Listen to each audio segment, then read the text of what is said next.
Hello बच्चों, कैसे हैं आप सब। मेरा नाम है आशीष पांडे। आप पढ़ रहे हैं द टॉपिक मास्टर अपने प्यारे यूट्यूब चैनल पर। यह है जीवन बैच, जहां पर मैं देता हूं आपको एसएसटी के complete PYQ, most important question, most VVIP question, most toughest question जो आपके बोर्ड एग्जाम में आते हैं और आप सॉल्व नहीं कर पाते हैं। यानी आज अगर मैं आपको ज्योग्राफी का चैप्टर नंबर 4 पढ़ा रहा हूं, जिसका नाम है एग्रीकल्चर, यानी अभी तक में मैंने आपको चैप्टर 3 तक पढ़ा दिया है। अगर आपने अभी तक ज्योग्राफी के चैप्टर 3 तक के लेक्चर्स को नहीं अटेंड किया या उसको बढ़िया तरीके से नहीं देखा, तो सभी से रिक्वेस्ट है कि भाई मैंने प्लेलिस्ट जो है वो डिस्क्रिप्शन में ऐड कर दी है। आपको जाना है डिस्क्रिप्शन में, जितनी भी क्लासेस अभी तक इस जीवन बैच में हो चुकी हैं वो आपको फ्री ऑफ कॉस्ट देखने के लिए आपको अच्छी तरीके से यूट्यूब पर ही मिल जाएंगे। आइए बात करते हैं ज्योग्राफी के चैप्टर नंबर 4 की, जिसका नाम है एग्रीकल्चर। बच्चों को बहुत ज्यादा प्रॉब्लम होती है इस चैप्टर में, क्योंकि देख यूपी बोर्ड इंग्लिश मीडियम का जितना बच्चा है ना, वो पढ़ तो कहीं से भी लेता है, लेकिन जब क्वेश्चन प्रैक्टिस की बात आती है ना, तो भाई क्वेश्चन प्रैक्टिस कोई कराता नहीं, पूरे यूट्यूब के अंदर कोई नहीं करवाता। ये जो क्लासेस आपको चलती हैं यूट्यूब के अंदर, ये पहली ऐसी क्लासेस चल रही हैं जहां पर हम आपको कंप्लीट एसएसटी का बैच फ्री में दे रहे हैं,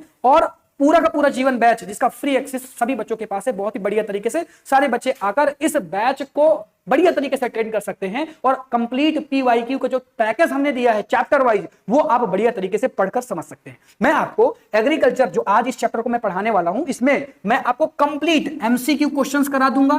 एमसीक्यू के बाद जितने भी आपके शॉर्ट्स क्वेश्चन आते हैं वो करवा दूंगा, फिर इसके बाद जो लॉन्ग क्वेश्चन आते हैं वो भी करवा दूंगा। और ये क्वेश्चन इस तरह से डिजाइन किए गए हैं कि आपके जितने भी पीवाईक्यू यानी प्रीवियस ईयर क्वेश्चन पेपर हैं वो, और आपके एनसीईआरटी के जितने मोस्ट इंपॉर्टेंट क्वेश्चन हैं वो, ये सब कुछ आपको इसी लेक्चर के अंदर देखने के लिए मिलेगा। यानी जब आप एक बार एग्रीकल्चर पढ़ के मेरे पास आते हैं कॉन्सेप्ट को रिवाइज करने के लिए या इनके क्वेश्चंस को देखने के लिए, और इस क्वेश्चन की प्रैक्टिस अगर आप कर लेते हैं जो मैं आज करवाने वाला हूं, इसके बाद ना किसी बच्चे को सिंगल प्रॉब्लम होगी नहीं, क्योंकि जो क्वेश्चन भी आपके बोर्ड एग्जाम में आएगा वो यहीं से आएगा। ये 100% की गारंटी है हमारी, क्योंकि हमने सब कुछ तो कवर करवा दिया है ना। अगर एक बार क्वेश्चन प्रैक्टिस कर लोगे ना, जाके पीवाईक्यू सॉल्व करना, सारे प्रीवियस ईयर में आए हुए क्वेश्चन एक झटके में सॉल्व कर लोगे। आइए बात करते हैं। सबसे पहले हम एग्रीकल्चर में एमसीक्यू क्वेश्चनों की बात करेंगे, और एमसीक्यू क्वेश्चन के बाद मैं आपको टॉप लेवल के शॉर्ट और लॉन्ग आंसर्स भी करवा दूंगा, और यही एज इट आपके बोर्ड एग्जाम में आ जाएंगे। सबसे पहले मैं एमसीक्यू अच्छी तरीके से आपको सॉल्व करवा देता हूं, क्योंकि एमसीक्यू 20 क्वेश्चंस आते हैं, और एसएसटी का रूल फंडा बहुत साफ साफ है कि एमसीक्यू सही है मार्क्स मिलेंगे, नहीं सही तो नहीं मिलेंगे। हालांकि सभी सब्जेक्ट में होता है, लेकिन एसएसटी ही ऐसा सब्जेक्ट है कि एमसीक्यू के बाद आपका कोई भी क्वेश्चन आपसे पूछा गया, अगर आप कुछ भी लिखते हैं तो मार्क्स तो मिलेंगे, 100% मिलेंगे, चाहे वो 1 नंबर मिले। लेकिन एमसीक्यू सही है तो सही है, गलत है गलत, तो यही होता है, ठीक है ना। तो अच्छी तरीके से आज के इन क्वेश्चनों को आप अटेंड करेंगे। एग्रीकल्चर से रिलेटेड हर क्वेश्चन जो आपके बोर्ड एग्जाम के लिए इंपॉर्टेंट है, यूपी बोर्ड इंग्लिश मीडियम के लिए, वो मैं सभी क्वेश्चनों को सॉल्व करवा दूंगा। आइए बात करते हैं सबसे पहले क्वेश्चन की, कि agriculture is which type of activity, किस टाइप की एक्टिविटी है। तो देख, जो एग्रीकल्चर है वो आपके नेचुरल प्रोसेस से रिलेटेड है, और जितनी भी एक्टिविटी नेचुरल प्रोसेस के तहत आती हैं वो सब आपकी प्राइमरी एक्टिविटी में गिनी जाती हैं, और इसको आपने इकोनॉमिक्स में बहुत ही बढ़िया तरीके से पढ़ के समझ लिया है, तो कोई भी दिक्कत आपको नहीं होगी कि प्राइमरी एक्टिविटी क्या होती है, सेकेंडरी क्या होती है, टर्सरी क्या होती है। नेक्स्ट क्वेश्चन की बात करते हैं। नेक्स्ट क्वेश्चन आपसे क्या पूछा गया, which of the following is या are characteristic of primitive subsistence farming. तो जो यहां पर प्रिमिटिव सबसिस्टेंस फार्मिंग है वो है क्या, देख, प्रिमिटिव सबसिस्टेंस फार्मिंग तो ये किसके ऊपर डिपेंड करती है।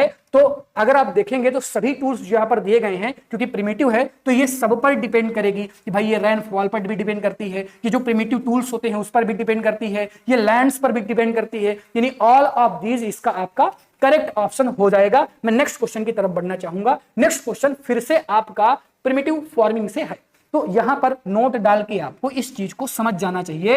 नोट डाल के जो बातें मैं आपको लिखा दूंगा वाला बहुत ही बढ़िया तरीके से लिख लिया करो। जो बच्चे मुझे फॉलो कर रहे हैं, जो बच्चे इस चैनल के साथ जुड़ चुके हैं यूपी बोर्ड इंग्लिश मीडियम के, उनको अभी तक ये पता चल गया होगा कि भैया यहाँ पर जो भी चीजें बता रहे हैं बहुत ही ईमानदारी के साथ बताते हैं, और जो चीजें बताते हैं बेफिजूल की, अगर मुझे वीडियो बनाने होते, लेक्चर बनाने होते, मैं हर दिन लेक्चर लाता, लेकिन जब भी यहाँ पर कुछ आ रहा है वीडियो के फॉर्म में ना लेक्चर्स के फॉर्म में, तो वो आपको नॉलेज दे रहा है, वो आपके मार्क्स को इंक्रीज करने के लिए होता है। ये बात आपको याद रखना है। देख, नोट डाल के आपको इस चीज को समझना है कि जो आपकी प्रिमिटिव, जो आपकी यहां पर मैंने आपको क्या बताया, प्रिमिटिव फार्मिंग जो मैंने आपको बता दिया, जो प्रिमिटिव फार्मिंग है ये आपका मोस्ट इंपॉर्टेंट में आता है, मोस्ट इंपॉर्टेंट में। ये चीज आप याद रखेंगे और अच्छी तरीके से प्रिमिटिव फार्मिंग को पढ़ के जाएंगे, यही आपके मार्क्स को बढ़ाएगा। क्योंकि कुछ टॉपिक आपको समझ में आ जाना चाहिए कि मैं क्वेश्चन नंबर 3 करा रहा हूं, और क्वेश्चन नंबर 3 तक अभी तक जो क्वेश्चन पूछे गए हैं वो प्रिमिटिव फार्मिंग से पूछे गए, और ऑलरेडी ये आपके बोर्ड एग्जाम में पूछे गए क्वेश्चन हैं, क्योंकि पीवाईक्यू से लिए गए क्वेश्चन या तो एनसीईआरटी के टॉप लेवल के क्वेश्चन होंगे, ठीक है ना। तो क्वेश्चन क्या पूछा गया, primitive primitive farming is also known as कुरुआ।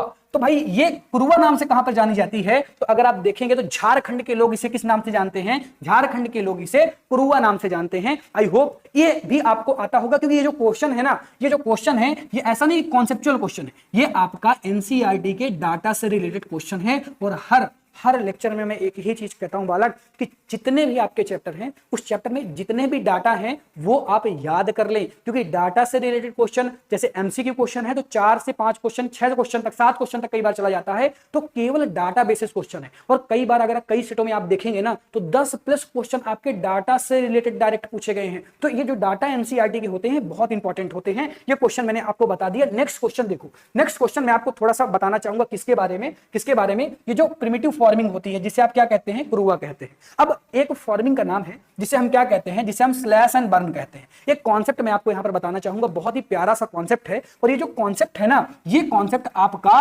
Very important में आता है। कहां पर आता है? वेरी इंपॉर्टेंट में आता है। देखिए यहां पर मैंने आपके कॉन्सेप्ट का भी रिवीजन करवा रहा हूं। आपने चैप्टर पढ़ लिया बहुत ही बढ़िया तरीके से, लेकिन थोड़ा थोड़ा रिवीजन करवा रहा हूं, क्वेश्चन करवा रहा हूं, ताकि जो एक बैलेंस में जो बैच चले, जब बच्चा यहां पर आके पढ़े, किसी को कुछ नहीं आता ना, जब वो यहां पे आके पढ़ रहा है तो वो ये आशा से है कि भाई वो होप लेके आ रहा है कि भैया के पास जो मैं जा रहा हूं, भैया जो पढ़ाएंगे वो मेरे बोर्ड एग्जाम में आएगा। तो बहुत रिसर्च के साथ पर्टिकुलर बहुत चीजों को मिलाकर हम कुछ लेक्चर्स आपके लिए लेकर आते हैं। बच्चे कमेंट करते रहते हैं भैया जल्दी से लेक्चर डालिए, भैया दूसरा लेक्चर कब अपलोड होगा। भाई बहुत रिसर्च करते हैं यार, मैं ऐसे ही कुछ भी बनाता चला जाऊंगा तो वो आपके लिए फायदा बिल्कुल नहीं देगा। और अगर मुझे केवल व्यूज के लिए वीडियो बनाने होते, लेक्चर्स बनाने होते, मैंने कई बार कहा मैं सीबीएसई की तरफ बढ़ता, यूपी बोर्ड इंग्लिश मीडियम की तरफ क्यों आता? मैं यूपी बोर्ड हिंदी मीडियम पढ़ाता। यूपी बोर्ड इंग्लिश मीडियम में तो ऑलरेडी बहुत सारे कम बच्चे हैं, सभी बच्चों को पता होगा, और आप तो सपोर्ट भी ज्यादा नहीं करते, ठीक है ना। एक सीबीएसई का बच्चा जो है वो अपने टीचर के लिए लॉयल होता है, बहुत सपोर्ट करता है। लेकिन यूपी बोर्ड इंग्लिश मीडियम में मैंने देखा, क्योंकि मैं पर्टिकुलर देख रहा हूं, कई दिनों से मैं ऑब्जर्व कर रहा हूं, वो सपोर्ट नहीं करता कभी टीचर का। और इसीलिए ज्यादातर टीचर्स आपके लिए नहीं बनाते, क्योंकि मैंने आपको बात दे दी है और मैंने ये प्रॉमिस किया था कि मैं आपके लिए बनाऊंगा, इस सीजन तक तो पूरा बनाऊंगा, तो मैं बनाऊंगा, ठीक है ना। चलो,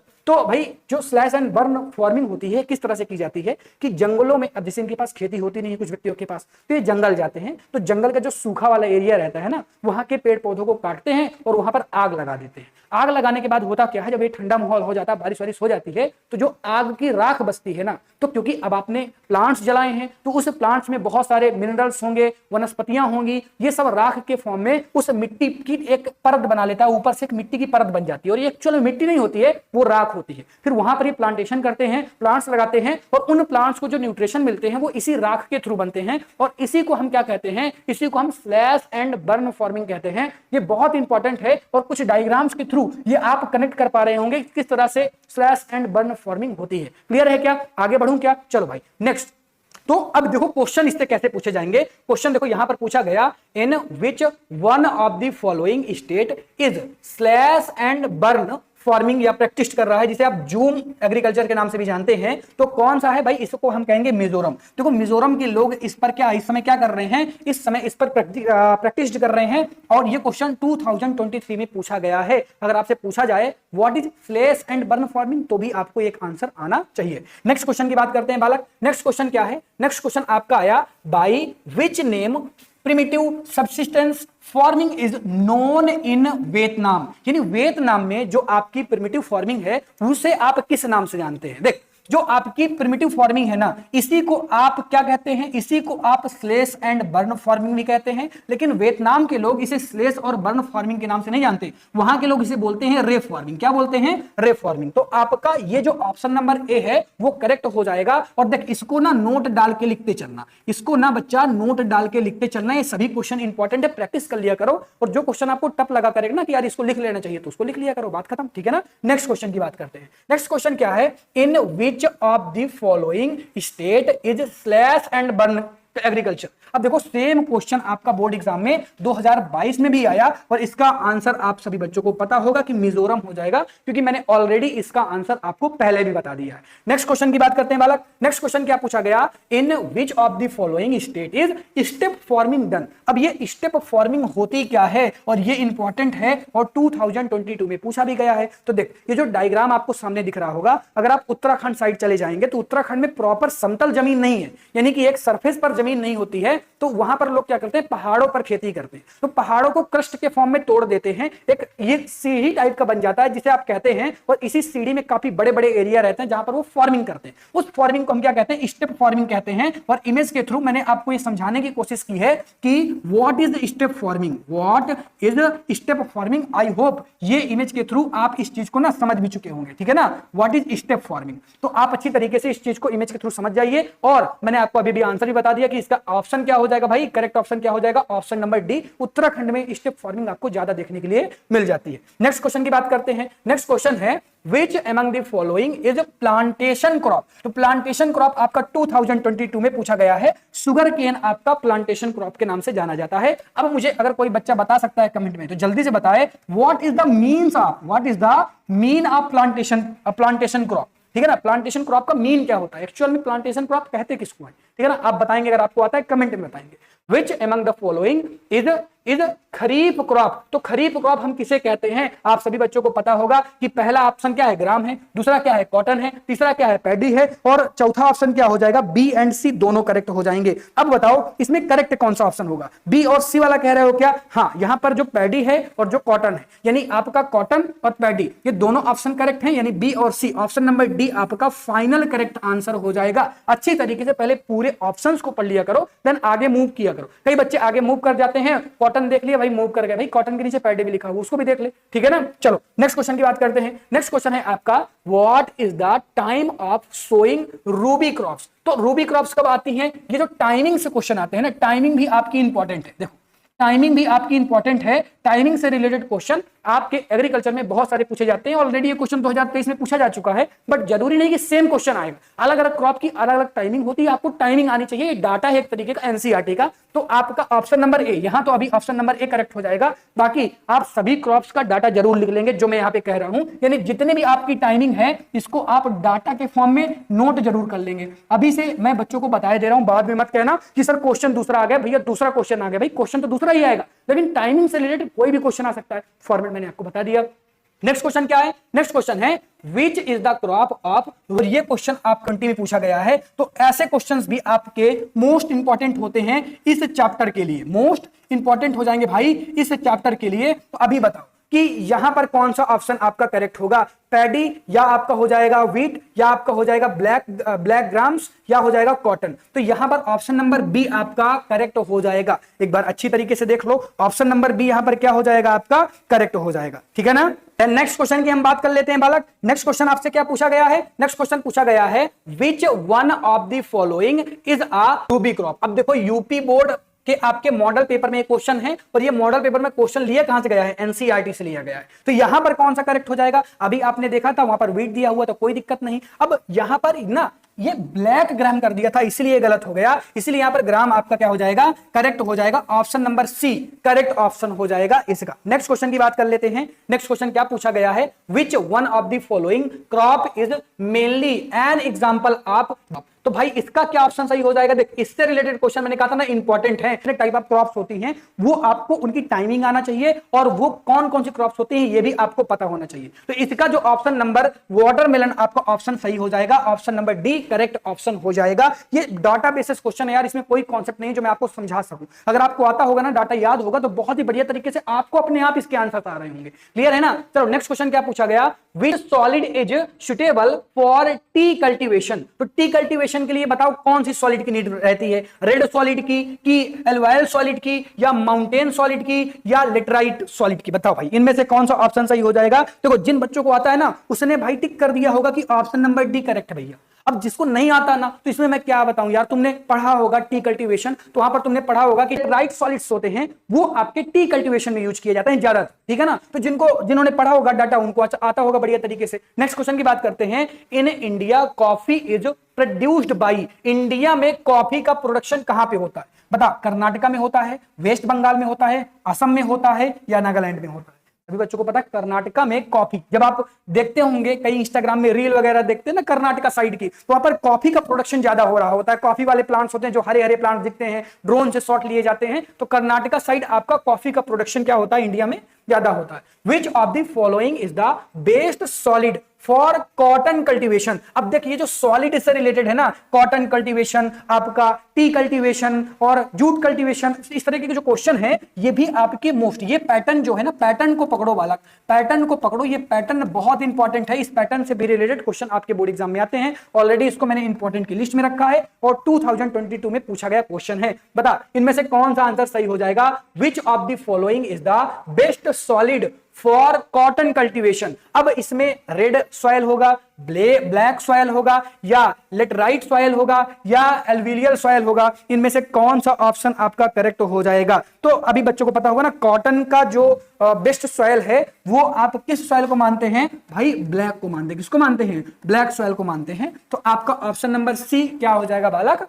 करेक्ट हो जाएगा। नेक्स्ट क्वेश्चन की बात करते हैं। नेक्स्ट क्वेश्चन क्या पूछा गया? Operation food is associated with. तो ऑपरेशन फूड, जब फूड ऑपरेशन किसके लिए चलाया गया था? ग्रीन रिवॉल्यूशन के लिए चलाया गया था, व्हाइट रिवॉल्यूशन के लिए चलाया गया था, ब्लैक रिवॉल्यूशन के लिए चलाया गया था, या रेड रिवॉल्यूशन के लिए चलाया गया था? ये आपका होमवर्क है। ये छोटी सी बात मैं देखता हूं कौन सा बच्चा ईमानदारी के साथ कमेंट करता है, इसका कौन सा आंसर सही हो जाएगा। बहुत ही बेसिक लेवल का क्वेश्चन है। आई होप ये बच्चे, ज्यादातर बच्चे कमेंट भी कर देंगे इसका आंसर, क्योंकि अगर बच्चों ने इस चैप्टर को पढ़ा है तो इसका आंसर उनको जरूर से जरूर आता होगा। नेक्स्ट क्वेश्चन की है, Who started the Bhoodan movement? तो भूदान मूवमेंट आपका इंपॉर्टेंट है, मोस्ट इंपॉर्टेंट की कैटेगरी में आएगा बालक, मोस्ट इंपॉर्टेंट है। यहां पर भी मैंने मोस्ट इंपॉर्टेंट लिख दिया है। तो देखो जो भूदान मूवमेंट है ना, वो किसने चलाया था भाई? आचार्य विनोबा भावे। तो ये आपका क्या हो जाएगा? विनोदा नहीं होगा, विनोबा भावे। तो ये आपका ऑप्शन नंबर बी क्लियर हो जाएगा।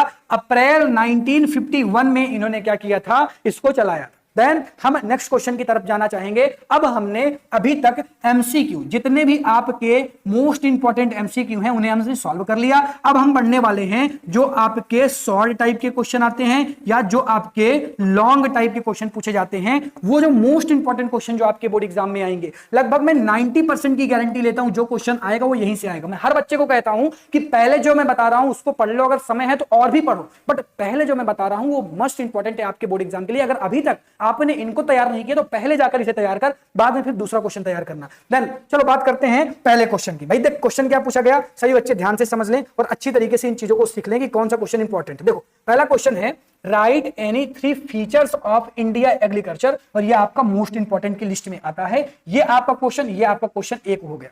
दूसरा क्वेश्चन आपसे क्या पूछा गया? दूसरा क्वेश्चन आपका पूछा गया कि जियोग्राफिकल कंडीशन आपको बतानी है कल्टीवेशन ऑफ राइस के लिए, ठीक है ना? तो ये आपको बता देना। दूसरा और ये वाला क्वेश्चन और वाला क्वेश्चन रिलेटेड है एक दूसरे से, तो आप इन क्वेश्चनों को देख लेंगे। देन अगले क्वेश्चन की बात हम करते हैं। अब इन क्वेश्चन का भी आप स्क्रीनशॉट ले लें।